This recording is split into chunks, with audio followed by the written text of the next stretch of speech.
1941년 12월 7일 일요일 아침, 하와이의 푸른 하늘 아래 진주만은 평화로운 휴일을 맞이하고 있었습니다. 그러나 오전 7시 55분,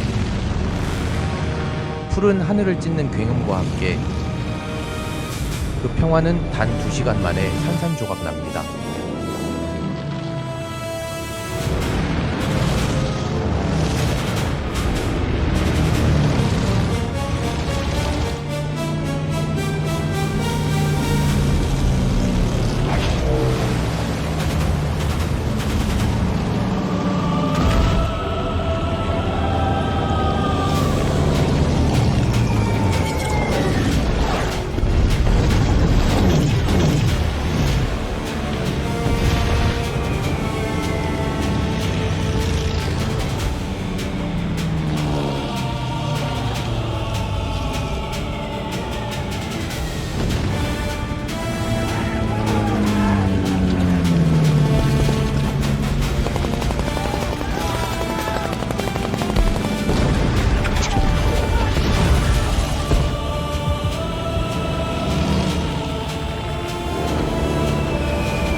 그날의 공격은 약 2,400여 명의 목숨을 앗아갔을 뿐 아니라 태평양 일대를 4년간 화염에 휩싸이게 한 태평양 전쟁의 방아쇠를 당겼습니다. 일본이 노린 것은 단 한 번의 기습으로 세계 최강의 산업 국가를 굴복시키는 것이었습니다. 그러나 그들이 깨운 것은 잠자던 거인이었습니다.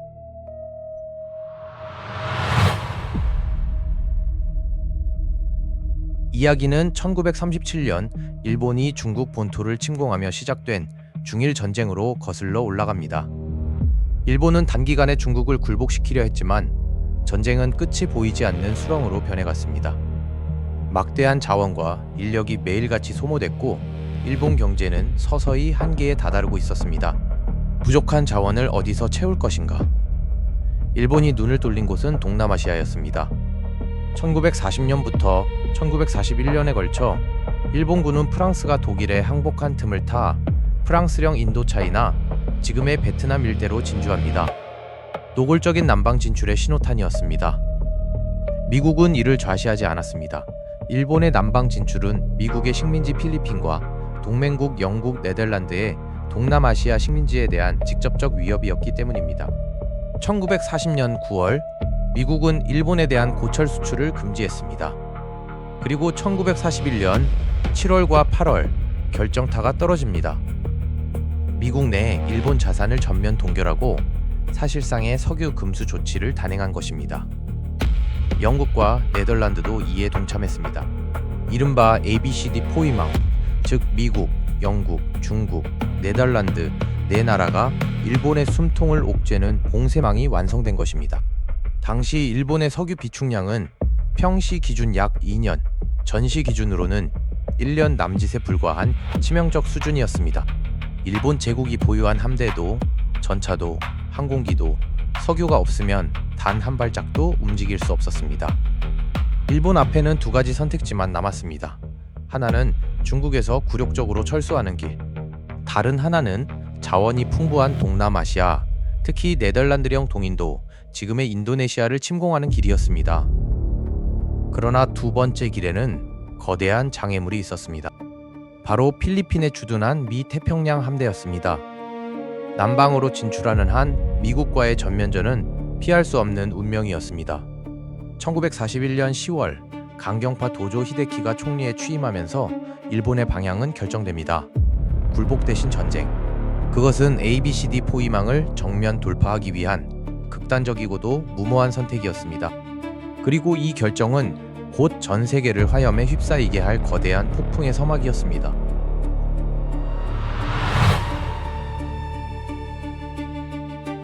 전쟁을 결정한 일본에게는 한 가지 결정적인 약점이 있었습니다.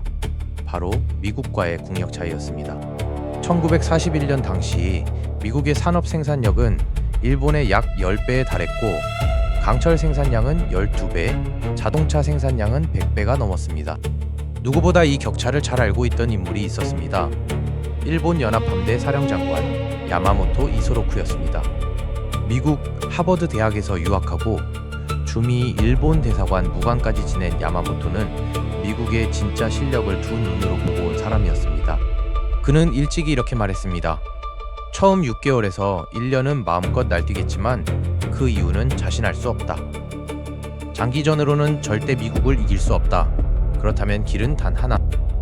일본 군부에게 기습은 낯선 전략이 아니었습니다. 1894년 청일전쟁에서는 선전포고 없이 풍도 앞바다에서 청함대를 기습했고 1904년 러일전쟁에서도 미순항의 러시아 함대를 마찬가지로 선전포고 전에 공격해 강대국 러시아를 꺾었습니다. 강한 적을 첫 일격으로 흔드는 것, 그것이 반세기 동안 일본 군부에 누적된 승리 공식이었습니다. 개전 초기에 미 태평양 함대의 본거지를 기습해 치명타를 입히고 그 사이에 동남아시아의 자원지대를 확보한 뒤 미국이 협상 테이블로 나오도록 만드는 것. 야마모토는 이것을 도박이라고 불렀습니다. 이길 수 있는 싸움이 아니라 시간을 버는 도박이었습니다. 타격 목표는 단 한 곳, 하와이 오아후 섬의 진주만이었습니다. 그러나 진주만 공격에는 거의 불가능에 가까운 기술적 장벽이 있었습니다. 진주만의 정박지 수심은 약 12m 내외에 불과했습니다. 비행기에서 일반적인 항공어뢰를 투하하면 어뢰는 일단 깊이 가라앉았다가 다시 떠올라 수평으로 항주하는 방식이었기 때문에 진주만 같은 얕은 바다에서는 그대로 해저 진흙에 처박혀버립니다. 즉 항공기로 어뢰 공격을 한다는 것 자체가 상식 밖의 일이었습니다. 일본 해군은 이 한계를 정면으로 돌파하기로 합니다. 그들은 91식 항공 어뢰에 특수 목재 안정판을 부착해 얕은 수심에서도 수평을 유지하며 나아갈 수 있도록 개조했습니다. 그리고 가고시마만 등 진주만과 지형이 유사한 일본 본토의 항만을 골라 조종사들을 극한으로 몰아넣는 저공 뇌격 훈련을 수개월간 반복했습니다. 조종사들은 수면 위 단 10m 높이에서 어뢰를 투하하는 자살에 가까운 비행을 매일같이 연습했습니다. 누구도 그들이 무엇을 위해 훈련하는지 정확히 알지 못했습니다. 철저한 보안 속에서 일본은 미국의 허를 찌르기 위한 치밀하고도 광기 어린 준비를 묵묵히 진행하고 있었습니다.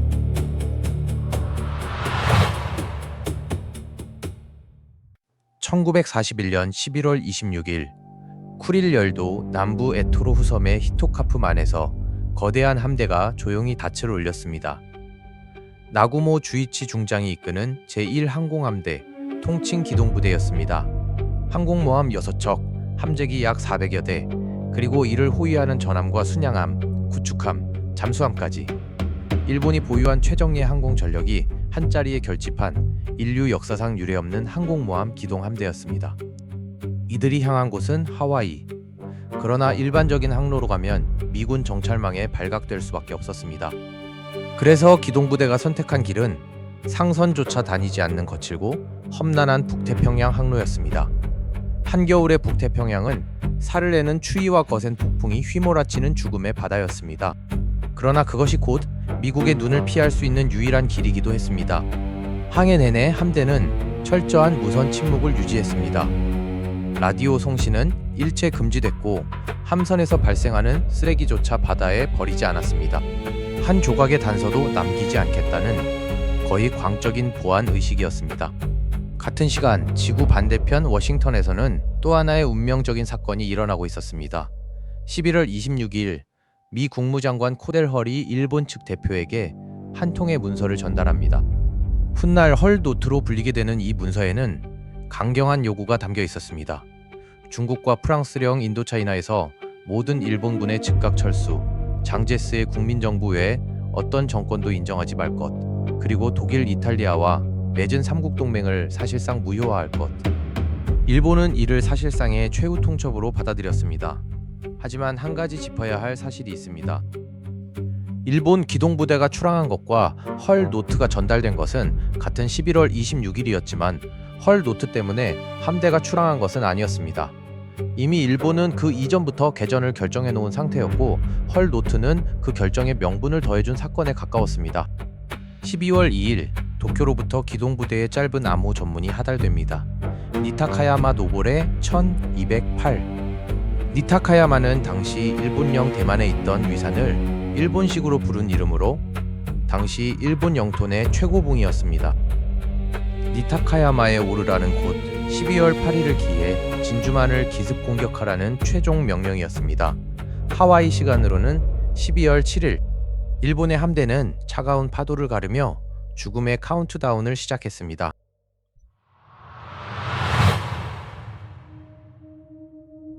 사실 미국에는 일본의 동향을 읽을 단서가 없지 않았습니다. 미국은 이미 1940년부터 매직이라 불린 작전을 통해 일본의 외교 암호 퍼플을 해독하고 있었습니다. 일본 본국과 워싱턴 대사관 사이에 오가는 외교 전문 대부분을 미국은 거의 실시간으로 읽고 있었던 것입니다. 그러나 한 가지 결정적인 한계가 있었습니다. 일본 해군의 작전 암호 JN-25는 당시 완전히 해독되지 못했습니다. 즉, 미국은 일본의 외교 의도는 어느 정도 짐작했지만 함대가 정확히 어디로 향하는지는 알지 못했습니다. 그리고 1941년 12월 7일 일요일 아침에 진주만, 이 운명적인 몇 시간 동안 미국에는 파국을 막을 수 있었던 결정적 기회가 적어도 2차례 있었습니다. 그러나 모두 무산됐습니다. 첫 번째 기회는 오전 6시 45분에 찾아왔습니다. 진주만 입구를 초계하던 미 해군 구축함 워드원은 진주만으로 잠입하려는 정체불명의 잠수함을 발견합니다. 함장 윌리엄 아우터브리지 대위는 즉각 사격 명령을 내렸고 워드워의 함포는 이 잠수함을 격침시킵니다. 이것은 사실상 미국이 발사한 태평양 전쟁의 첫 발이었습니다. 워드워는 즉시 상부에 보고를 올렸습니다. 그러나 이 보고는 지휘부를 거치며 점점 무뎌졌고 결국 신속한 경계태세로 이어지지 못했습니다. 평화로운 일요일 아침, 그저 누군가의 오인이거나 단독 사건일 거라는 안일한 판단이 우선했던 것입니다. 두 번째 기회는 그로부터 17분 뒤에 찾아왔습니다. 오전 7시 2분, 오아우섬 북단의 오파나 레이더 기지에서 근무 중이던 2명의 사병, 조지프 로커드와 조지 엘리엇이 스크린에 잡힌 거대한 신호를 발견합니다.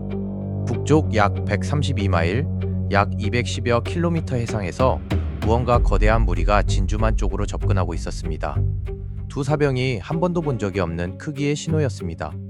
그들은 즉시 정보센터에 보고했습니다. 그런데 이날 정보센터에 당직 장교로 있던 인물은 정식 정보 장교가 아니라 추격기 조종사 출신으로 임시 배치돼 있던 커밋 타일러 중위였습니다. 타일러 중위는 이 신호를 미 본토 캘리포니아에서 날아오는 아군 B-17 폭격기 편대로 오인합니다.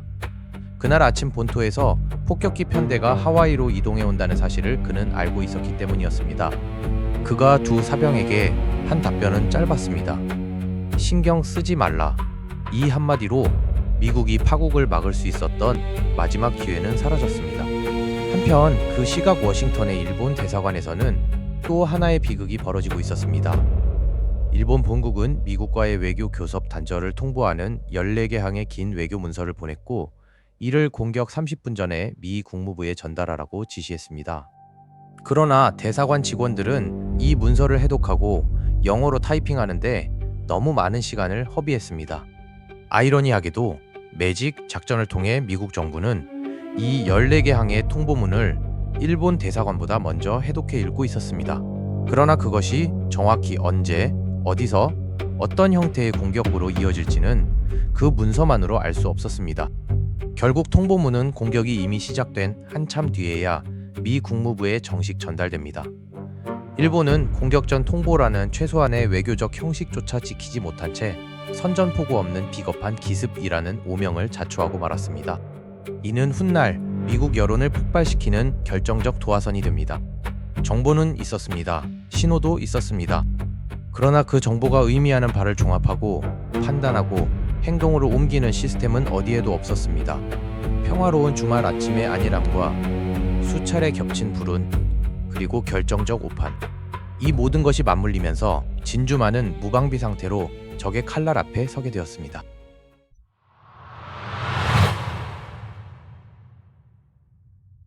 오전 7시 48분, 후치다 미스오 중저가 이끄는 제1파 공격대 183대가 마침내 진주만 상공의 모습을 드러냈습니다. 곧이어 일본기들은 오아후 섬의 비행장들을 향해 첫 폭탄을 떨어뜨리기 시작했고, 미군이 속수무책으로 당하고 있는 것을 확인한 후치다는 오전 7시 53분 통신병에게 그 유명한 암호를 통신하라 명령합니다. 토라! 토라! 토라! 기아 마카기로 날아간 이 세 마디는 기습 성공을 의미하는 보고 신호였습니다. 그리고 오전 7시 55분 진주만 정박지에 본격적인 공격이 쏟아지기 시작합니다. 고요했던 일요일 아침의 하늘은 순식간에 우길기를 단 전투기들의 괴동과 기관총 소리, 그리고 폭격기의 엔진음으로 찢겨나갔습니다. 진주만에 정박해 있던 미 해군 병사들은 잠옷 차림으로 간판 위로 뛰쳐나왔습니다. 처음에 그들은 이것이 훈련이라고 생각했습니다. 그러나 머리 위로 떨어지는 폭탄과 옆구리에 장렬하는 어뢰가 이것이 결코 훈련이 아님을 알려주었습니다. 일본군의 최우선 타격 목표는 포드섬 주변에 정박해 있던 미 태평양 함대의 핵심, 이른바 전함의 거리였습니다. 영어로 배틀십 로우라 불린 이곳에는 미 태평양 함대의 자랑인 거대한 전함들이 일렬로 늘어서 있었습니다. 외격기들이 얕은 수면 위로 투하한 그 특수 개조 어뢰들은 미군 전함의 옆구리를 정확히 강타했습니다. 거대한 물기둥이 솟아올랐고 강철로 만든 전함들이 굉음을 내며 기울기 시작했습니다. 그리고 오전 8시 10분경 이날 가장 끔찍한 비극이 일어납니다. 16인치 한포탄을 개조해 만든 약 800kg급 철갑폭탄 한 발이 전함 애리조나호의 정박 탄약고 부근에 명중합니다. 폭탄은 갑판을 뚫고 들어가 함내에 적재돼 있던 막대한 양의 탄약을 유출시켰습니다. 거대한 폭발과 함께 솟아오른 불기둥은 수백 미터 높이까지 치솟았습니다. 애리조나호는 그 한 번의 폭발과 뒤이은 화재로 형체를 잃었고 단 몇 분 만에 1177명의 승조원이 목숨을 잃었습니다. 미국이 이날 진주만에서 잃게 될 모든 사람 중 약 절반이 단 한 척의 배에서 한꺼번에 사라진 것이었습니다. 잠옷 차림의 미군 병사들은 빗발치는 총탄 속에서도 필사적으로 대공포를 끌어다 발사했습니다. 어떤 이는 죽어가는 동료를 끌어안고 울부짖었고 어떤 이는 침몰하는 전함에서 헤엄쳐 나와 다른 함선의 구조에 나섰습니다. 그러나 그들이 무엇을 하든 진주만은 이미 검은 연기로 뒤덮인 불타는 항구가 되어 있었습니다.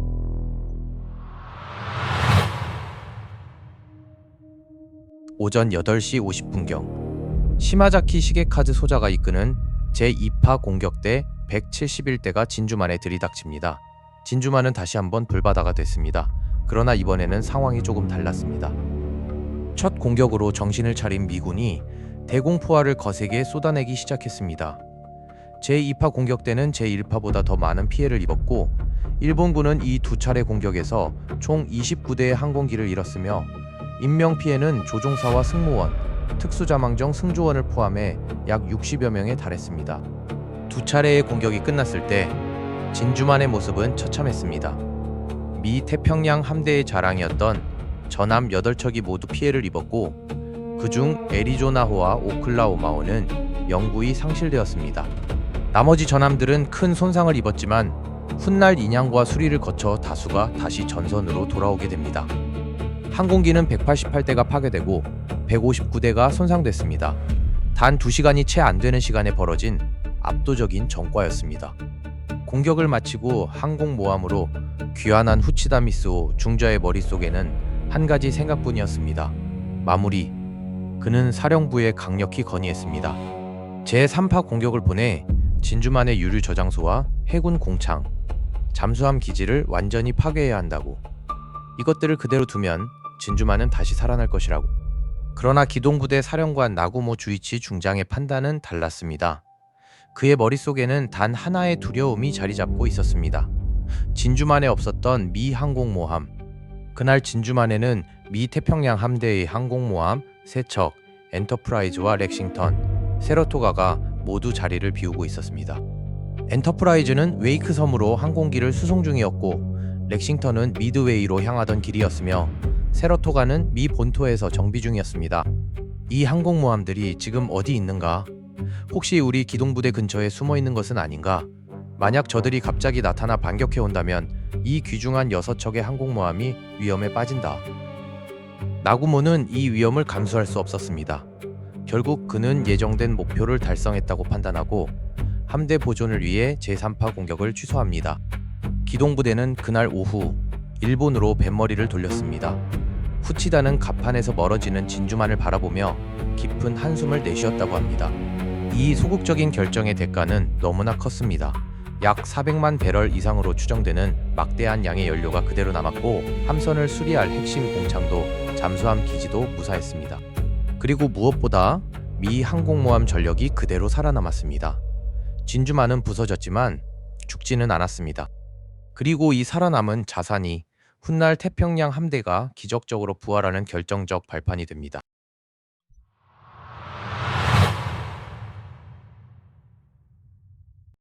진주만 공습으로 미국이 치른 대가는 참혹했습니다. 사망자는 2,403명, 이중 군인이 2,335명, 민간인이 68명이었습니다. 부상자는 1,178명에 달했습니다. 미국이 단 하루 동안 받은 군사적 타격으로는 20세기를 통틀어 가장 컸습니다. 공격 다음 날인 12월 8일 프랭클린 D 루스벨트 대통령은 미 의회에 출석합니다. 그는 굳은 표정으로 마이크 앞에 서서 전날을 이렇게 규정했습니다. A date which will live in infamy.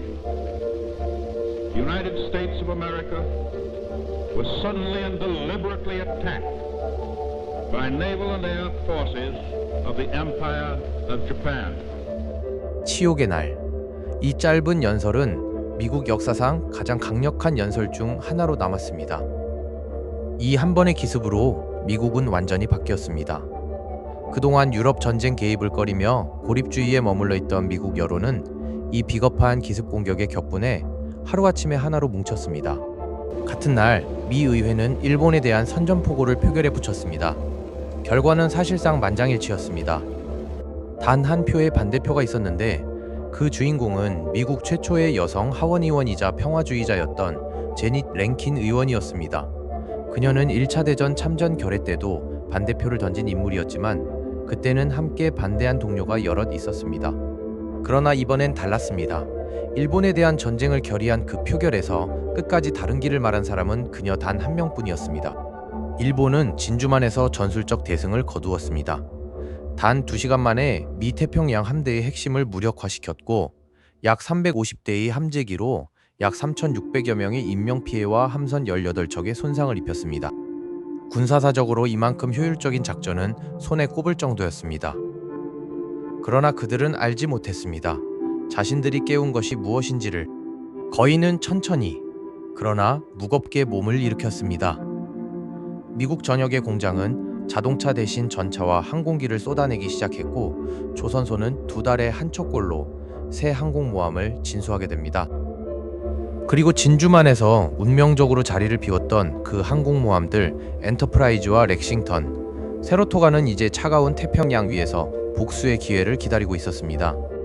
그리고 정확히 6개월 뒤 태평양 한복판의 작은 환초 미드웨이에서 두 나라의 운명이 다시 한번 맞붙게 됩니다.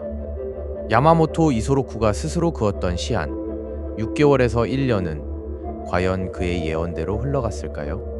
진주만의 검은 연기가 채 가시기도 전에 태평양의 또 다른 운명의 날이 조용히 그를 기다리고 있었습니다. 1945년 9월 2일 도쿄만의 정박한 전함 미주리오의 갑판 위에서 일본은 항복 문서에 서명합니다. 진주만의 그 아침으로부터 3년 9개월 만이었습니다. 그날 침몰했던 전함들 중 다수는 인양과 수리를 거쳐 다시 바다로 돌아왔고 그중 일부는 일본 본토를 향한 마지막 함포 사격에 참여했습니다. 그러나 끝내 돌아오지 못한 배가 있었습니다. 애리조나호는 1177명의 승조원과 함께 지금도 진주만 바닥에 가라앉아 있습니다. 그 위에는 하얀 기념관이 세워졌고 가라앉은 선체에서는 80여 년이 지난 오늘날까지도 매일 기름이 수면 위로 조금씩 떠오릅니다. 사람들은 그것을 검은 눈물이라 부릅니다. 진주만에서 일본이 잃은 것은 항공기 29대였습니다. 4년 뒤 일본이 잃은 것은 도시 2개였습니다. 만약 여러분이 1941년의 그 순간에 서 있었다면 야마모토의 도박에 손을 들어주셨을까요? 아니면 단 한 표의 반대표를 던졌던 제닛 랭킨처럼 끝까지 다른 길을 말했을까요? 여러분의 생각을 댓글로 들려주세요. 영상이 도움이 되셨다면 좋아요와 구독, 알림 설정 부탁드립니다. 진주만에서 살아남은 그 항공모함들이 6개월 뒤 미드웨이에서 무엇을 했는지 다음 영상에서 마저 풀어보겠습니다. 시청해주셔서 감사합니다.